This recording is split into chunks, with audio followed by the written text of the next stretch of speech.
Thank you for joining us for Brown Blasts, Women's Voices Amplified, a virtual programming initiative of the Women's Leadership Council, showcasing incredible women from all corners of the Brunonia ecosystem, sharing their insights on the questions of work, life, and living in our world. Today, we are thrilled to be joined by Wendy Schiller. She is a professor of political science, professor of international and public affairs, and chair of political science at Brown.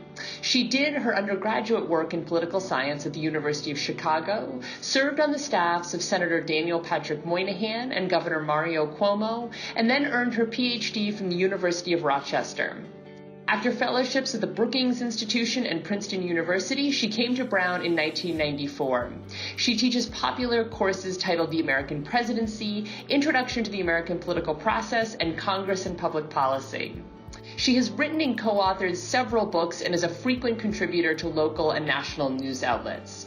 Today, she joins me, Caitie Whelan, co-chair of the WLC's Programming Committee, to discuss women in the midterm elections, obstacles to and opportunities for women in elected office, if she had a young daughter interested in running for office, what she would do to encourage her, and the piece of advice she got from Karl Rove, plus much more.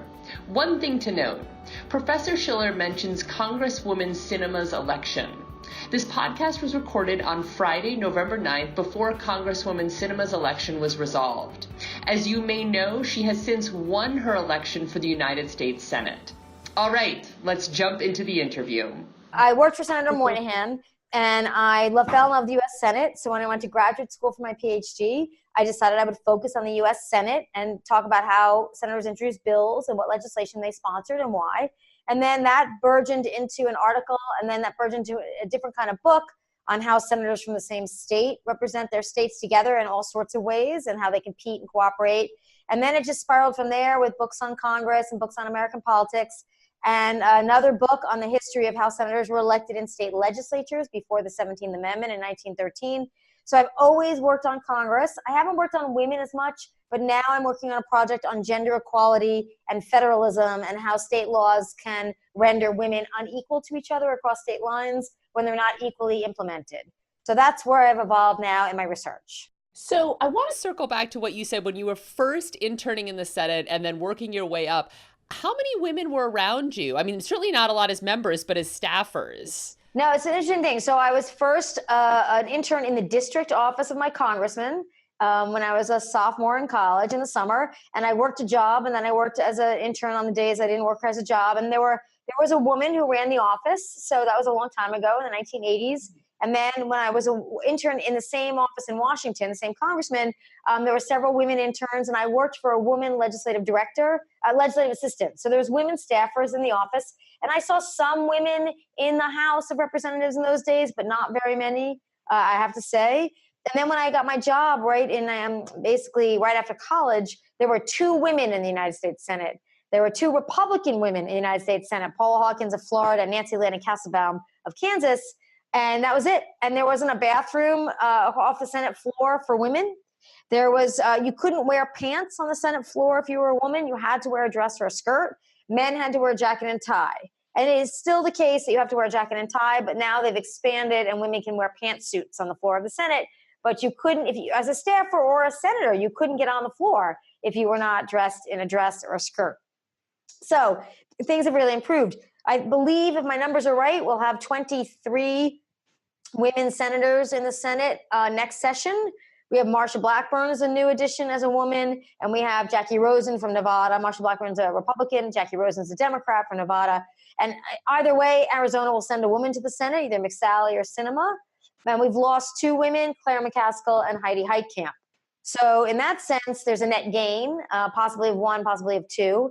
And I never thought there'd be nearly a quarter of the Senate would be women. If you had asked me 30 years ago, I never would have thought that.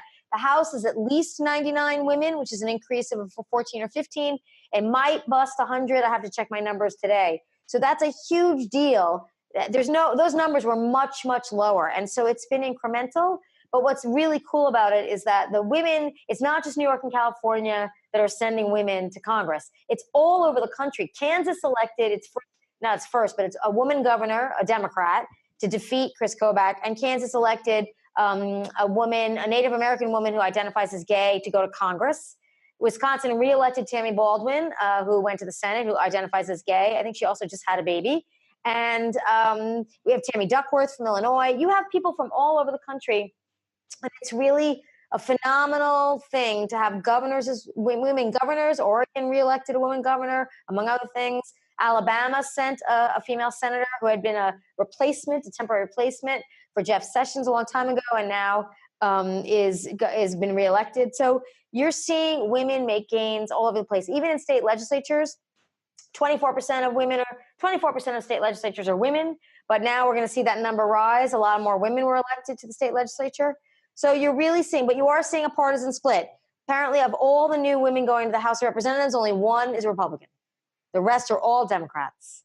So women have really made a statement. That's not true of the Senate, obviously, but women have really made a statement in 2018. I think women got out the door. I think they voted, if there is a female interest, I think they voted that way. And that's going to make a big difference moving forward, not just in capturing the House, but in the general resistance to the tone that the president has taken on women.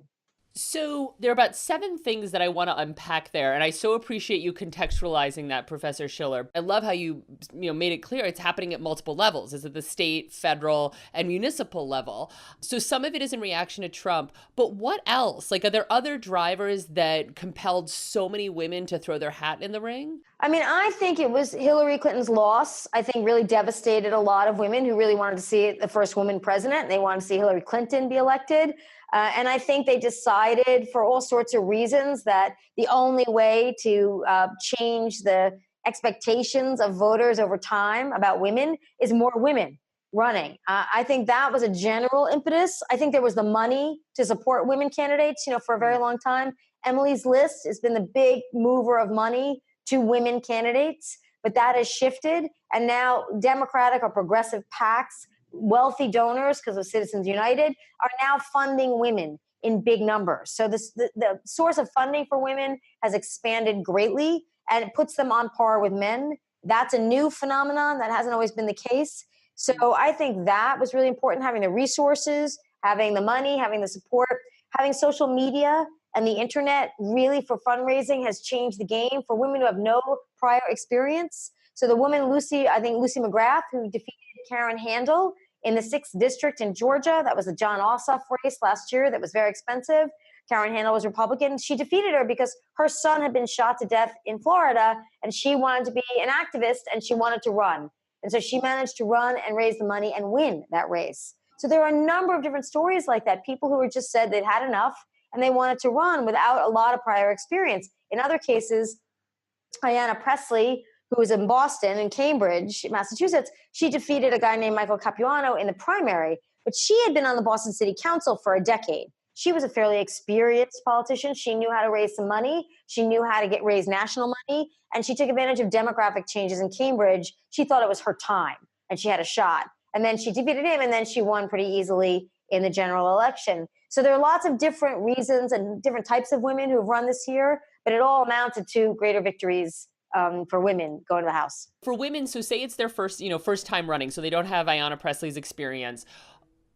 Are there, what are some classic obstacles that you think women face? And I'm thinking about this both on an internal level, like self-doubt, or not even, absence of role modeling, and an external level, like increased scrutiny for women. Like, what do you think are some of the biggest things that prohibit women from even throwing their hat in the ring to begin with? Well, our former colleague, who's now at the University of Virginia, actually, Jennifer Lawless, who was at Brown for a long time, she's written a number of articles and books on this. And she basically starts really early as high school, junior high school, that women internalize a little bit more self-doubt about their capabilities in all realms, and this carries over to politics. But what's great about the next generation, the younger generation, is that I'm seeing less and less of that self-doubt and more confidence. And I think that has spurred women in their 30s and 40s to get out the door and run. It used to be that you had to have your family, raise your children, and then you would be viewed as acceptable to run. So Nancy Pelosi got started 30 years ago, but she's 78, so she was in her 50s.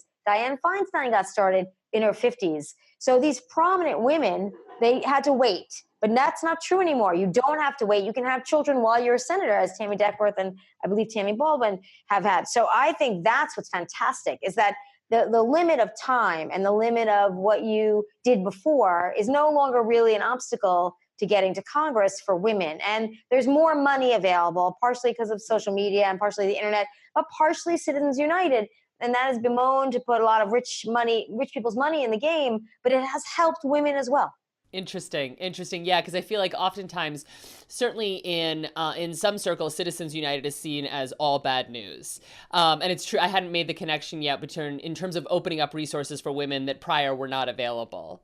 So getting back to what Jennifer Lawless talks about women internalizing some of that stuff earlier, and even though there is a real shift happening, like if you had a young daughter, say maybe she was 10, 11, and she expressed interest, say, in student government, but also was thinking about like, yeah, I want to be the next president of the United States. Is there anything in particular you would do to support her to sort of limit that internalization of self-doubt and expand that enthusiasm that she has for wanting to be a leader in the public sector? The very simplest thing that I would do, and I probably have done this, I probably did this in class with any number of students, and I still do it, is that women tend to preface questions or statements with self-doubt explanations. So they'll say, well, this may not be a good question, or this may be a stupid question, or I might not be on the right track. And they do it all the time, and they learn to do it early. And it's to guard yourself against criticism. You're sort of gearing up for being criticized, and you're sort of saying, okay, I'm recognizing there could be flaws here. Men rarely do this. They don't do it in academia, and they don't do it in politics. And the women that you've seen win this time around, and win in general, project confidence throughout. And they don't back down, and they're not necessarily overly aggressive, which is a sort of a term that men use or the media uses about women, which is not true because they're just acting like men would act. But don't set the table with doubt the minute you open your mouth. Let it go. And if somebody wants to attack what you say or criticize what you say, then you gear up to defend yourself. But don't set the table with doubt before you even get started in making your claim, making your argument. And I would start that as early as a 10-year-old by saying, just say what you think and say what you believe. And if somebody challenges you, then you'll worry about it. And so I'm continuously still working with students across the board. Men do it sometimes too, but mostly women, to say, don't do that. The second thing is, and I think a lot of women are guilty of this, and I'm guilty of it too, is that women tend to end their sentences still with higher intonations, as if it's a question, not a statement. Mm-hmm. And I still see that. And when I see it, I gently, not in public, take them aside and say, if you speak in a declarative tone without ending on a high note, people are less likely to imbue doubt into what you're saying or uncertainty, because just by doing that inflection itself represents the idea that you're asking for permission to say what you think rather than just saying what you think. So those are the two things I would work on with a young daughter. It's so interesting you say that, Professor Schiller, because I remember once when I was interning, actually the U.S. Department of Treasury in D.C., a mentor took me aside and he said, as a woman, try not to preface what you say by I feel. Say I think. That's always stayed with me. It's one of those, it just sort of, I never thought about it. Just say, well, I feel that we should do this. I feel that we should do that. I said, just say I think. I think. I will tell you that it's a story I'm willing to share. I was at a conference in 1996. I was a brand new assistant professor. I was at a conference that had all these bigwigs, Susan Estrich and a guy named David Broder, who's a famous journalist, and Ralph Reed and Karl Rove, who later became domestic counselor advisor to President George W. Bush. And he was working with Bush in Texas at the time in the governor's office. And I told him I had a question that I was going to ask later in a seminar. And he said, that's a great question. And then I got up and I asked the question. And I did, in fact, say, this might be a dumb question, but. And then I asked my question, which was a good question, by the way. And he took me aside afterwards and he said, I am so angry with you. And I said, why? He said, you are an Ivy League assistant professor with a PhD. Don't get up and ask a question starting with, this may be a dumb question. He said, never do that again.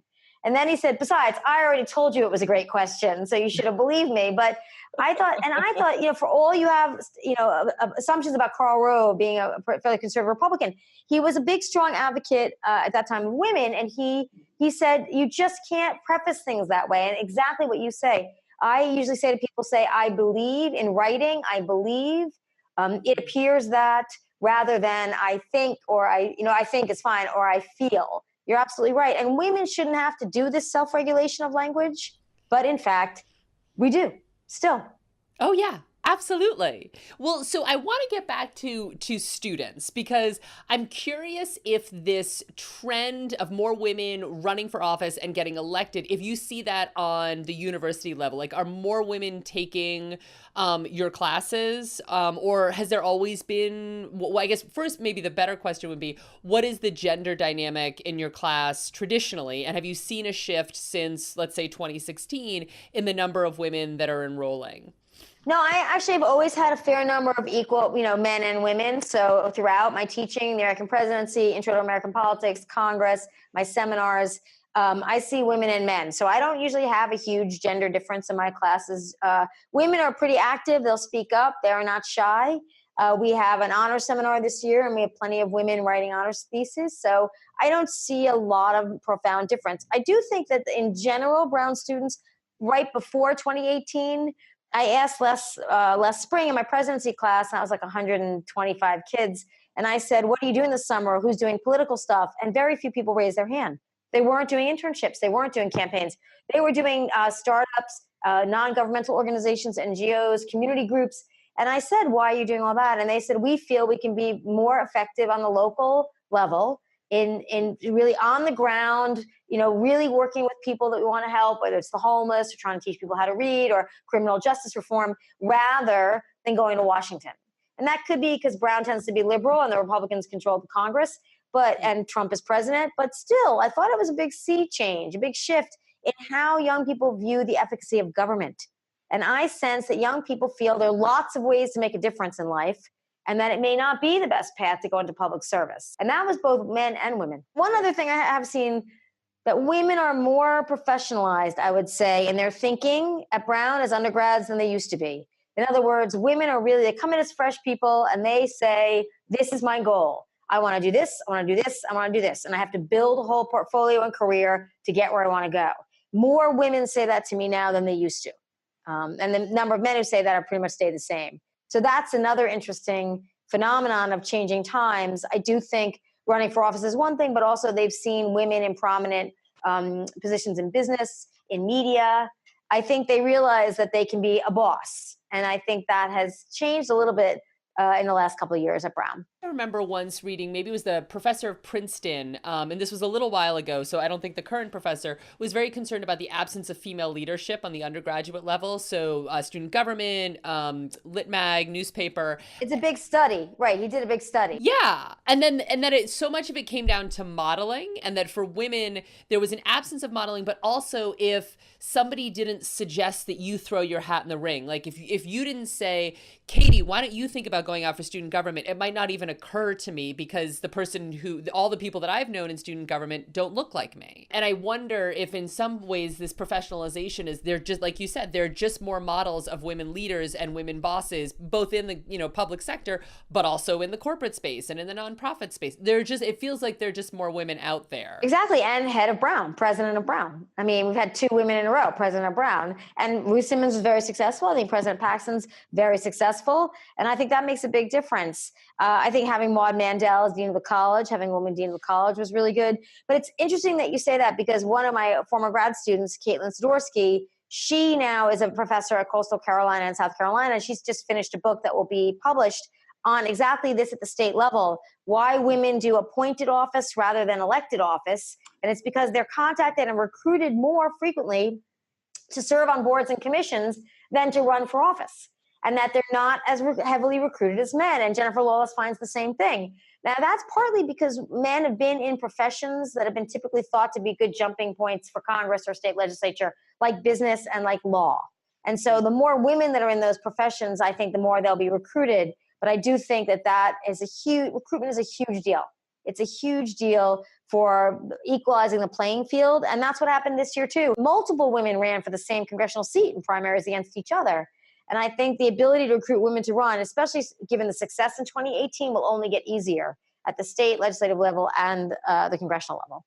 Can we unpack that recruiting? Because I think, for somebody I worked in Congress for 6 years, but that was on the policy side, not the politics side. So what happens in terms of campaigns is really unfamiliar to me. Like, who is tapping somebody on the shoulder and saying, hey, you should think about going out for school board or city council or state legislature? What is that sort of nomination or recruitment process like? I don't know for sure in terms of the interaction of the DNC, Democratic National Committee, and Republican National Committee, and the congressional committees. But the job of the leader of the Congressional Campaign Committee in the House for the Republicans and Democrats is to recruit good candidates.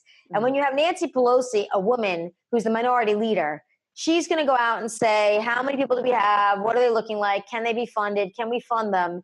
And she traipsed around the entire country. There was just an AP story about her. She just went around the country and tried to get as many women who are going to be good candidates to run. So I think it comes from the party organizations in the Congress trying to win more seats, trying to recruit women, but it also comes from Emily's List, which also helps raise money for women. It comes from local activist groups, women in the community that think, oh, I could get behind you, I'm willing to work with you. And having more women elected to the Senate and the governorships, particularly the Senate, helps a lot. So it wasn't necessarily the case in Massachusetts, but in other states, when a woman was running pretty steadily, like Debbie Stabenow was running for Senate in Michigan, well, and I think it's Karen Whitford who was running for governor, they're trying to get women on the ticket. And the Democrats really had the idea of matching candidate to district this year, not doing a national platform, just matching the best candidates. So they figured, given women's Me Too movement and outrage on Trump, that they would probably do better in some of these districts, particularly suburban districts, if they nominated women. So I think it was a concerted event by party activists and party elites in Washington and at the local level that recruited more women, helped them raise money, helped them with their campaign. As I said, social media helps tremendously. You don't need quite as much money to get started. And once you get started, then you attract more outside money. So I think that's been a big boon to women vis-a-vis men running for office. So I want to talk about both challenges and opportunities that women running for office have, but also that women in elected office have. So if you start with women running for office, and I think you sort of hit on some of this before, but if you look at both the challenges that they face that maybe their male peers don't, but also I'd love if you think that there are any opportunities they face that maybe their male peers don't, sort of separate from, the opening up of new resources that you mentioned before.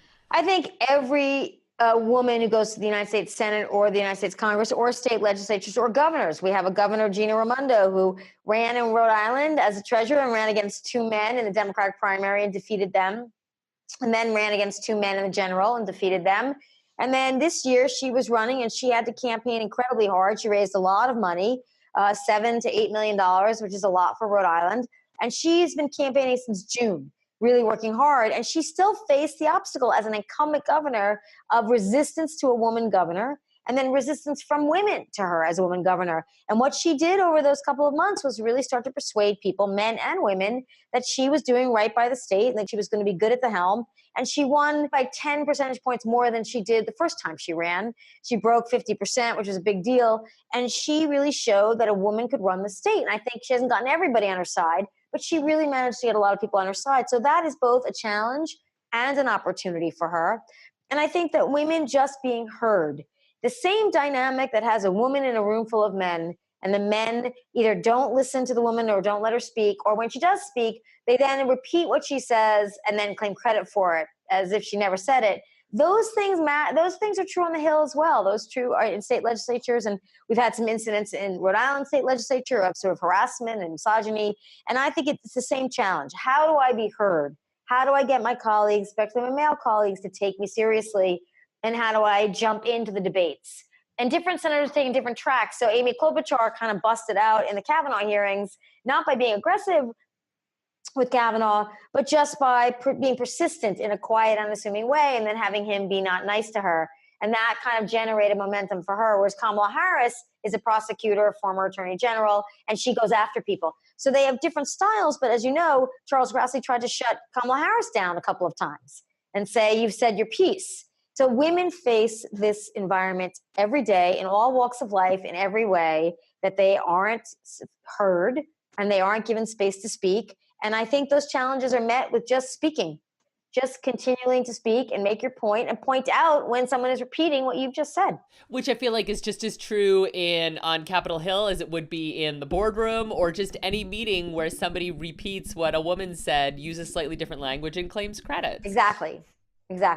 Other than speaking, which is a huge one and certainly not to be overlooked, for women who are in elected office, Nancy Pelosi, Amy Klobuchar, and there are plenty of women who've been over in the House for a while, do you see commonalities across what has enabled them to sustain in what continues to be a majority male environment and one that certainly in some spaces is not altogether welcoming to women? I think there are different stories there, but I think women more so than men, well, maybe about the same, have to pick a couple of issues and focus on them and just establish a record that they can do something, that they can attract media attention, that they can get a hearing, that they can get a bill or an amendment passed. They have to, in the first couple of years of their time in Washington or in the state legislature, they have to establish effectiveness. And they have to play by the men's rules for that. Once they do that and they're deemed to be a colleague who will work hard and who can pass bills and stuff, then I think it gets easier for them to branch out of that. But I think that's the key thing. So if you look at Klobuchar, she worried about Minnesota, about agriculture in particular, about trade, and Warren made consumer protection her big issue. Kamala Harris has made judicial issues and race and discrimination her issue. I think women, more so than men, have to pick the issues that are constituency friendly and not too women-y. And I think that's where the successful women have hung on. Nancy Pelosi, I think, has been successful. Her father was the mayor of Baltimore. She was raised in a political household. And I think she has woven her way through the ranks by understanding that raising money for the party was about the biggest thing you could do. She's raised, by all accounts, between $70 and $100 million for the Democratic Party over the years. And I think she's recognized that if you can get people to open up their checkbooks, men will listen to you. It seems like it's still a pretty narrow bandwidth within which women can operate in the political space. You can't choose issues that are too woman-y, right? You have to speak up, but you also have to be likable, because if your male colleagues don't invite you to certain meetings or certain caucuses, then you're not going to get access to the information that you need. It feels like it's widening, the space within which women can operate in the public sector. Do you see that continuing to widen, or do you think we've sort of like made some great headway and we're kind of stuck where we are right now in 2018 for a while? I think the door can shut at any time. I think there's plenty of things you see all around the country. You see restrictive abortion measures passing in Alabama and West Virginia. You see restrictions on already passed in North Dakota, for example, for a right to choose. I think that you'll see it's an interesting trend. You see more conservative policies, particularly on choice and abortion, which is partly belief and partly strategy on the Republican side to get people out the door to vote for them who care about abortion the most. But you will see attempts to push back on women, I think, quite a bit in some of the states that are the reddest in the country, and that certainly the president's behavior and rhetoric is not supportive, and I don't think it will change overnight at all. So I think there's always a danger that these things will unravel and that there'll be increasing hostility. But on the other hand, my work on domestic violence, which is the area that I'm looking at state law differences for women, you're seeing more women adopt protections against domestic violence, expanding gun retrieval or removal for people who are under restraining orders, things that you might not think about. But more states are adopting these policies to protect women. So on the one hand, there's always a possibility, particularly with the Supreme Court that's going to get more conservative, that right to choose will get rolled back to the states, which will be considered a pretty big defeat for those women who support right to choose.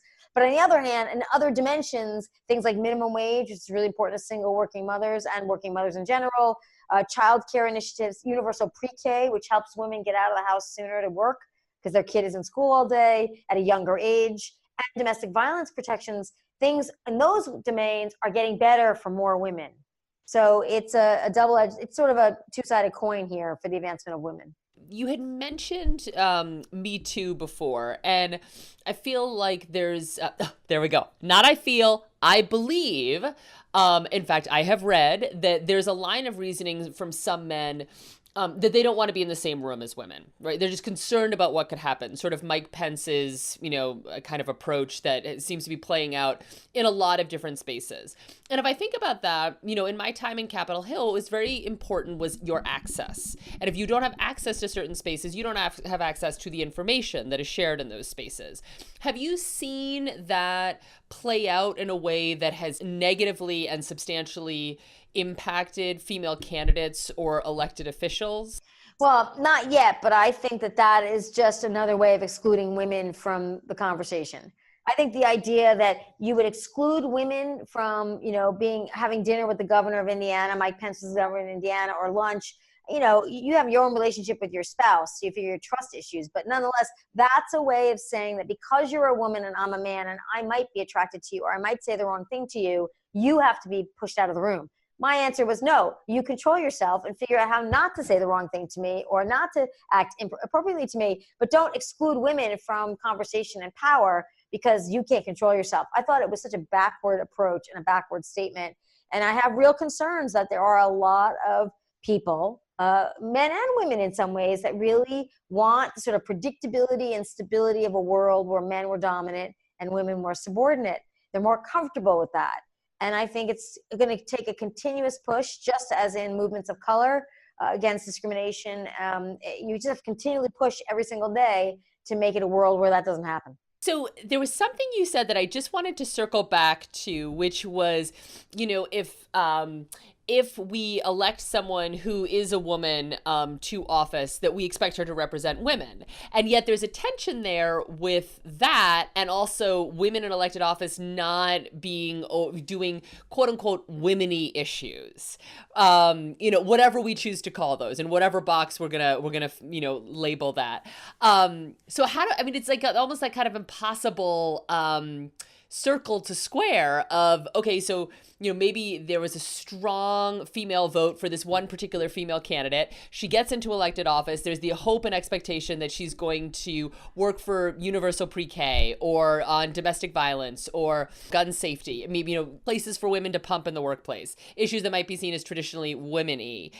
But by the same token, there's a lot of resistance for female elected members of Congress to do too many women-y issues. So how is a woman supposed to kind of like square those two things that kind of clash? I think we're moving into an era now because a lot of the legislative studies that we have out there now that study voting, and this is true in some ways also of representatives of color, except for the issue of immigration with the Latino members of the Congress or the state legislature. We're moving into an area where polarization in terms of partisan lines is so stark that you don't have an opportunity to vote against your party but for women if you're the Democrats. And if you're Republican, what Republican women have focused on is economic opportunity and domestic safety for women. So they basically can do that within the bounds of the Republican Party. Can you say, I'm a woman business owner, I want lower taxes, and I want to be able to pay people a decent wage, but I don't want to be overburdened with regulation if I'm owning a hair salon, a traditional woman's business, for example. So that is changing. And for Republican women, they stick to those issues, healthcare availability. That's why, in some ways, I think Susan Collins and Lisa Murkowski voted not to repeal Obamacare. It is single women in particular get hit the hardest in so many domains. And there are plenty of Republican women who vote Republican who are in that category. And they care about social issues, but they also care about opportunities. So Republican women are doing that. And then Democratic women are doing things like sexual harassment and abortion access and contraception access. But they're also doing healthcare, education, economic opportunity. And I think because so many women work, so many women in the workforce now, anything that improves working conditions, wages, healthcare availability helps all women and men because they're two income families. So whether it's two women who are together or it's two men together, or a man and a woman, it doesn't matter. It's helping the family. So it becomes a family issue, not a woman's issue. And you've seen that over time. So now I think we've gotten to a point where just having more women in the room is the symbolic benefit, is that especially given the president's rhetoric on women, it's no longer we need the substantive issues dealt with for women, because I think men and women are sharing most of these issues in terms of concern. It's about having women identify as leaders by example, being powerful, and that trickle down to better treatment of women in the workplace or in schools or on the playground or wherever else you are in terms of male-female relations. So it's kind of gone full circle from the 1970s when women are trying to get a foot in the door to basically saying it's the fact that you're a woman and you're capable and you're playing on a man's field that is empowering more women symbolically rather than necessarily being a big difference in terms of policy outcomes. I have one final question, Professor Schiller, that I have long wanted to know, which is, with the work that you do, there's a lot of heartening news, and then there's a lot of really hard news and stuff that's dispiriting, and can feel like, have we consolidated any gains? Have we lost all our ground? So when that happens, when it just feels like there is a surplus of crummy news, like, what do you do to refill yourself and just kind of bring yourself back to being hopeful about what the future can hold?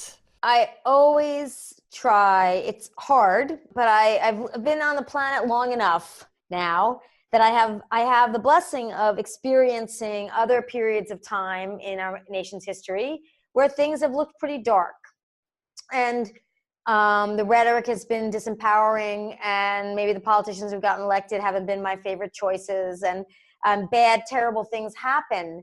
Mass shootings, 9/11, sad, tragic incidents. I mean, you sort of get older and you think, okay, these things do happen and they're horrible, and what can we do about them? And so I kind of process it in a contextual way, and I also think two things I think that I can leave you with. One is that when I was right out of college, my good friend, my best friend, happened to be gay, and he could not walk around town with his partner. They couldn't, right? People on the Hill who worked on the Hill, they would go to a certain part of Washington. It was DuPont Circle then, and they would go out in the evening then, but they couldn't really be seen in any other way. And that was just one example. I also worked on AIDS quite a bit when I was on the Hill, and people were dying because of fear of homophobia. Pure and simple homophobia, and men were dying because of that. And I think, African Americans voted, but not in the same numbers. There weren't nearly as many African American members of Congress or state legislatures. There are so many ways. Women were not fully integrated into the workforce. So many ways in which people were not able to express or live to their fullest in this democracy. And I'm not saying it's perfect now, but it's considerably and deeply better for almost everybody than it was then. I know you can go forward over time, even if there are setbacks. And I know that because I've lived long enough to see it. So that is what I think every day. When I think about the bad stuff, I know enough to know that it was much worse and that it can always get better, because that's what I've learned. And the second thing is, I think about local on the ground community. If you get frustrated with Washington and you get frustrated with government and politics, think about the things you can do in your daily life that make your community better. So just say good morning to more people when you're walking down the street instead of just listening to your headphones. I mean, be nicer to people in the supermarket, for example. Don't honk on the highway. These seem trite, but they're not trite. They're ways of bringing positive energy into the community that are not political. And I think if we thought a little bit more about that and we engaged in behavior that was more positive, that is one other way, I think, that gets you out of this sort of political seesaw. I'll call it a political seesaw. Well, I love it. Viva perspective and small kindnesses. So, Professor Schiller, thank you so much for joining us for Brown Blast. This has been an incredible honor, and I am deeply grateful for your time and your good work in the world.